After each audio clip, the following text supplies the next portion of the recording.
That Arsenal have become the first team in Premier League history to score 2 or more goals in 7 consecutive halves of football. The first time in Premier League history. I'm talking to the man of the match, the metronome that made it all tick. How good does it feel playing with a team like this? And how happy are you with your performance? I'm really happy, not just with my performance, but with the team, because the team performed very well. And this wouldn't happen without everyone, and it's just a pleasure to be out there and enjoying this moment, this journey with this incredible team. And I think the atmosphere at the Emirates with the fans is getting better and better, and it's incredible, and it feels just so good. After that first leg against Porto, people were talking about your in-game management. What a reply. Just beautiful from end-to-end football. Ben White providing your chemistry with Dek, Odegaard, Saka. A beautiful performance. Yeah, I think we had a great performance today. Unfortunately, we conceded a goal that we didn't want to. But we are, as I said, we are just really happy. And the thing that we want to do is carry on the way we are doing, stay humble and keep improving, because we have margins to improve, of course.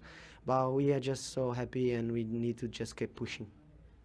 Bukayo Saka, the first English player since Ian Wright to score in 5 consecutive Premier League games. Is he world class? No words for me. And he fully deserves, because he works so hard, and he's an amazing guy. And everyone is just so happy for him. When we see him flying like that, it's just a pleasure. And we all just wish him the very best, because he fully deserves it. Jorginho, you went to the Champions League final against Manchester City and were considered underdogs. You were in the European final with England, and they opened the scoring at home and considered underdogs. You were in those dressing rooms. You're in this dressing room. Everyone thinks Arsenal are the underdog. What have you seen? What do you believe? Can you go to the Etihad? Can you win? Can you take it all the way? I like to be the underdogs. Let them speak. And we just need to stay humble and keep working hard in the shadow, and keep pushing and believe, because that's what we need to do. Just keep pushing, and then we'll see where we're going to get, but we are on the right path. Mikel Arteta, you've worked under some great managers. Tell us about him. How good is he? I think everyone knows he's a great coach, and he's doing an incredible work with this club, with this team, and how much he loves what he does. He fully deserves as well. Everything is happening, and it's a pleasure to work with everyone here, especially with him. Thank you so much. Congratulations. Thank you. And since Declan's taken them, he's done really well on that delivery has been so key. You can see just behind Martin, another Martin, but the latest Martin to skipper Arsenal. Martin Odegaard joins us now. Good to see you. You're standing next to your namesake there, another Martin to skipper Arsenal. Congratulations on the win, Martin. You looked intense and fired up from the very first minute in that one. Just tell us a bit about the debrief from midweek and how much you wanted to put that right. Yeah, I think that gave us that extra motivation today. I think also what happened against Newcastle last time gave us a little bit of extra fire today. And I think even though we felt a bit tired, a lot of games, a lot of distance covered, throughout the last games, we just wanted to come here and make a good game, give the fans a good night, and we did. Martin, tactically, what was the difference from midweek? We were there, we watched the game, and they stifled you, and they defended very well, Porto. Yep. What were the tactical changes from that game to today? I mean, we tried to do a lot of the same things. I think they defended well, but I think we played, not our best game offensively. We didn't get to the final third. I don't think we get enough situations in the box, and I think today we were so aggressive. I think from the start of the game we got situations in the box, we got a few corners, we were there straight away, and Jorginho, Declan, all the players from behind, they were so good at threading between the lines. And that was the difference today. I think that was the difference, to get through the lines, and then we always create something, get the ball to the wingers, and all the things that happens from there is it's beautiful to see, and that's where we want to play. We want to play in the final third and create things all the time. So can you explain to us? So obviously Jorginho is now sitting at the foot of that midfield. Does that suddenly give you a whole lot more space when Rice arrives next to you? Yeah, I think we've been playing a few different ways the last few games. You know, I've been dropping a bit more, and I've been there for the build-up. Today, Jorginho on deck was doing that more, and then I can stay higher up. So, yeah, we can play in different ways, and today we did really good. So, yeah, it was nice. Your role, you're the captain of this team, and you're creative and everything. In terms of your role as captain, what type of leader are you? We don't hear often from yourself, so I'd love to know a little bit more about what type of leader you are in that changing room. Yeah, no, I try to lead by example. You know, I try to do the right things. Try to put on a good mindset, always pushing the players around me. And yeah, doing what's best for the team. That's the main thing, you know, to get the best out of each player and to understand that every player is different and yeah, to get the best out of everyone. 110 games now, saying you're level with Arteta, the captain, appearances for Arsenal. Yeah, that's not bad. Hopefully many more to come, you know, so still a young man, so hopefully there's a lot more to come. In the run-in, Rio was just talking earlier about just making sure that sort of fear element doesn't creep in because of what happened last season in this title race. How do you make sure that doesn't happen as a team, and how can you help with that as captain? I think now is the moment to show, you know, what we learned last season. I think the year before that we missed Champions League and we came back so strong and we showed that we were a lot better. Last year we missed the title, as you say, and now it's the time to show that we learned something, you know, and yeah, we enjoy so much playing together. Every time we play we're so excited, and I think that's the way, you know, to work hard every day, take it step by step, and then we'll see in the end. I think you know, being an ex-player, I think that the mindset is to love it. You know, you've played your whole career to be in these situations. You don't fear it. You have to love it and embrace it. And then it takes you on a great journey. Hopefully, you're in a hell of a race, by the way, with Liverpool and Man City right now. But fingers crossed you can do it. Do you enjoy that? I mean, like we've obviously played, but now I'd love to hear from you. Do you enjoy the intensity, the running like this, where pressure's at its highest? Yeah, I think we're all living the dream, you know. I think we've all been dreaming of being here, you know, on the biggest stage in the best league in the world. As you say, you see every week how competitive it is, how good it is, and that's where we all want to be, you know. We want to fight for trophies, and yeah, that's what we're going to do, you know, try to be there and push every day. Don't forget to enjoy it. Thank you. That's it, yeah. Thank you so much. Thanks for coming out, Martin Odegaard there. He's very much in this brilliant run. Well, he is so often the heartbeat of the team, but their form has really coincided with his form being on its top level as well. You can see why he's the captain. He's a young man. He's experienced a lot already. A massive club at Real Madrid and on loans, and there seems like a calm and authoritative kind of approach from him, and that would spread nicely throughout this squad, a young squad that could be quite impressionable. And so I think he's a person, he said his first words were, "I lead by example." And there's many great captains down the years that we've seen do that, and he seems to be on the right track at the moment. Seems got a steely underlying determination as well, you could sense immediately. So I'm really looking forward to seeing how this pans out and his role within that, because he's such an exciting creative player to watch as well. They've got a good one there, haven't they, unlike the last 6 years he was at Real Madrid. Arsenal. 6 years at Real Madrid, only played 8 games. And he came here and he's just taken the club by storm. So it just showed you Arteta really put it on the line there. Believed in him. Absolutely. We're going to take a lovely moment with Saka and the Arsenal fans there. A tough night for Newcastle, though, so much so Martin's just apologised to me. Martin, let's look at the other goals, because 2-0 was a really lovely goal from Arsenal, wasn't it? It was Kai Havertz got it, but so much to like in the lead up to it. Yeah, I mean, this is the thing, Havertz. I mean, we were just talking there about Havertz, and I think the manager's really looked after him, tried to integrate him into the team. You know, at first people questioning his ability, but I think his intelligence of movement is first class. And in this goal here, you see it, Martinelli makes a really good run, not fixed like he normally is, and then he just drifts, doesn't he, into that central area, picks him out beautifully, and then it's a wonderful goal. And some of the movement today from Arsenal was exquisite. Movement, intelligent. Is he proving a lot of people wrong at the moment? Because they have had a lot of stick. He's had a lot of stick for spending the money they did on him when people felt it would be better spent elsewhere. Yeah, well, he's scoring goals, he's impacting games, and that's what you spend that big money for. I think the issue with some people is what is his role? I think, and that's the only thing I can really aim at him, really, where he's kind of caught between an 8/10 or a number 9, and then when are you judging him as a number 9 in terms of goals, or as the 8 or a 10, where he's more creative and the rhythm of the game? So I think right now he's in a good vein of form.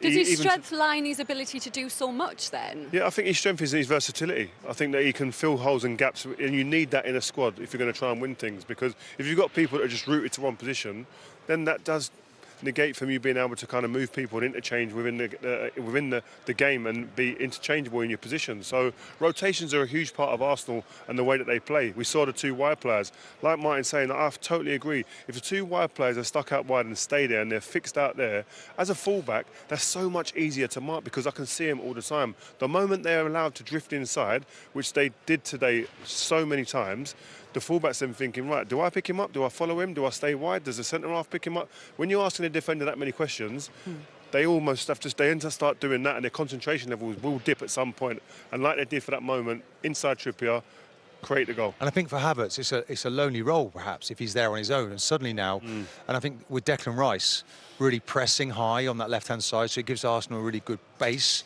to press on the left. Martinelli was like, OK, well, I'll go enjoy the front. So it's almost like you've got twin strikers. And then Saka spent a large part of the second half just in and around him. And I think he enjoys that, when he's got bodies around him, where he can use that ability he has on the ball. And it is Saka's goal as well, which made it 3-0. And his form so often key to what they do. Yeah, well, the goals he's scoring and the impact, again, that he's having on the team is phenomenal. But I think that the upturn in form for Arsenal has coincided with Odegaard, who we just spoke to, but also Saka. His form has jumped up again in that time when they're starting to really pick up. And again, when he could have moments where he goes out of the game and is quiet, but then this type of thing will happen where he'll get the ball, we'll isolate the fullback, 1v1, like Martin said, last couple of goals have been with his right foot. So defenders aren't so sure which way he's going to go now, and that makes him so much more difficult to play against. Variation. And there he is suddenly back in the wide position, when he hasn't really been in a wide position until that point. Yeah, 16 goals, all competitions, the most he's ever had in a single season, and there's time to get more as well. Let's get the thoughts now of Mikel Arteta with Jules. Mikel, you must be delighted with that. What did you like most about the performance?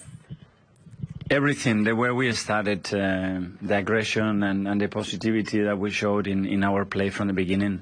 We started to generate chances to go more. We scored a goal, we won the second one, we went for the third, fourth one. The team didn't want to stop, and you could feel that it was something there in the tummy. Today, the atmosphere was phenomenal to play a big game like we had to play against a really, really good opponent, so I'm really pleased.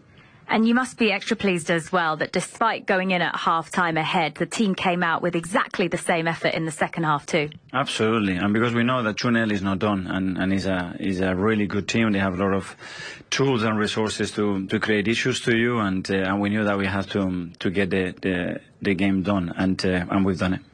Jorginho is man of the match tonight. How much did that change to the team make a difference?